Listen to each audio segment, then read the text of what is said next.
back to WMMA Now with your host, Chuck Stevenson, coming at you with fight review tonight. We're going to Bellator 222, New York City, Madison Square Garden. Catch weight, 112 pounds. Lindsey VanZandt taking on RENA Kubota on loan from Ryzen. Very much looking forward to this fight. So they come out and they're looking to trade a little bit. Lindsey VanZandt actually lands the first strike, although she seemed a little hesitant.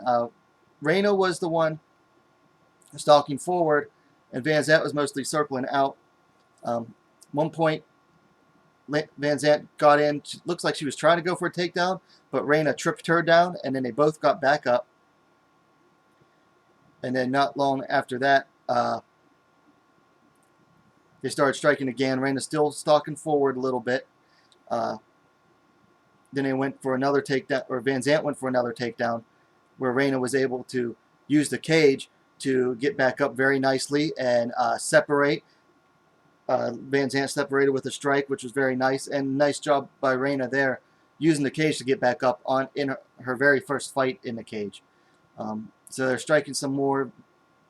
RENA still stalking forward, but VanZandt doing nice work with the leg kick, staying out on the. You know, you could tell VanZandt wanted to try to get on the inside more, but RENA was doing a good job of keeping her on the outside, using her slight height and reach advantage plus more skill as an outside fighter. But eventually, Lindsey VanZandt was able to drop down. She was able to secure a trip on RENA, and then RENA was again attempting to use the cage to get back up, which she did successfully get back up after about maybe 20 seconds of working at it. VanZandt was fighting her the whole way, but RENA was able to get back up. But VanZandt clung on to her. She was on her back, and then basically pulled her back down from the back, secured back mount, secured figure four around the body with her legs, and VanZandt started working a little bit of ground pound, but mostly started working for a rear naked choke right away. RENA was trying to fight it off. She tried to, for some reason, she tried to use her legs to wall walk up the cage, which didn't do her any good.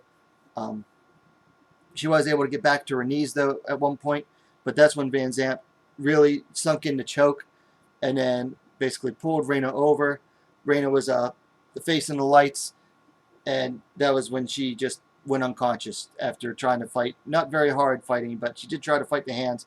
But then once VanZandt was able to roll her over and had RENA belly up, that's when you see RENA just fought a little bit, and then just her arms went limp, and the referee stopped the fight, giving the win to Lindsey VanZandt via technical submission due to rear naked choke in the first round. So congrats to VanZandt. You know, I picked RENA to win this fight. I was obviously wrong. I'm not upset about being wrong. One thing I was worried about was how RENA would do in the cage. I thought she did better than expected in the cage, being that this was her first fight there, as I mentioned earlier. I said that she needed to keep VanZandt on the outside and use her strikes. I wish I would have seen a little more body strikes from RENA. She didn't do so many. I like what VanZandt was doing in the fight, and I like the way that once she got latched on to RENA at the end, that she did not let her go once they got back up. So VanZandt did a very good job there and got to submission. Okay, so things to work on. So, RENA is still a work in progress. I think that, she could be good in MMA if she was brought along the way a prospect should be. She kind of suffers from the fact that she was given really easy opponents, and then she ended up having to face opponents that were very good at what RENA wasn't good at, which is really on the groundwork, wrestling, the submission grappling. I feel like if they were to put her in against lesser experienced opponents that are still decent at the ground game but not so good, that it would be a good learning process for her. I mean, as it stands, her record now is, let me see what it is real quick here.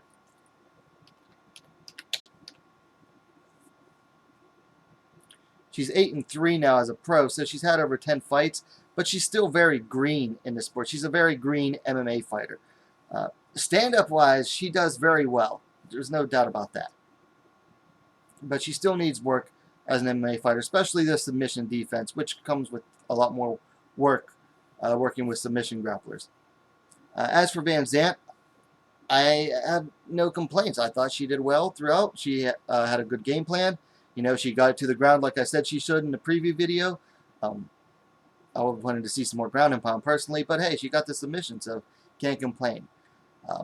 As for matches to make, RENA, you know, she said on Twitter last night, of course she was still emotional afterwards, but she was saying that MMA might not be for her. I'd be very disappointed if she quits MMA.